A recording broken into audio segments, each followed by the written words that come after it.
আসসালামু আলাইকুম, কেমন আছেন সবাই? এই যে দেখুন, আমি আজকে কিছু একটা জিনিস দেখানোর জন্য নিয়ে আসছি। এই যে দেখুন, এগুলো হচ্ছে মুরগির বাচ্চা।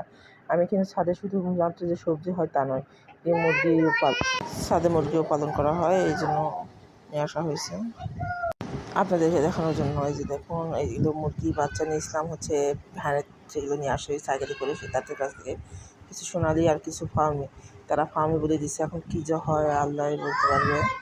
আর এই যে দেখুন, এখানে আছে 3টা চীনা হাঁসের বাচ্চা, 500 নিয়েছিলাম, 2টা মারা গেছে, 3টা আছে। আর এই যে এর মধ্যে আছে ব্রয়লার মুরগির বাচ্চা, এখানে আছে 8টা ব্রয়লার মুরগির বাচ্চা। এই যে দেখুন, এখানে 8টা ব্রয়লার মুরগি আছে। আর নিচতলায়, মানে আমাদের এটা হচ্ছে 3তলা একটা ঘোড়া, মুরগি যা থাকে সে আমরা ঘোড়া বলি।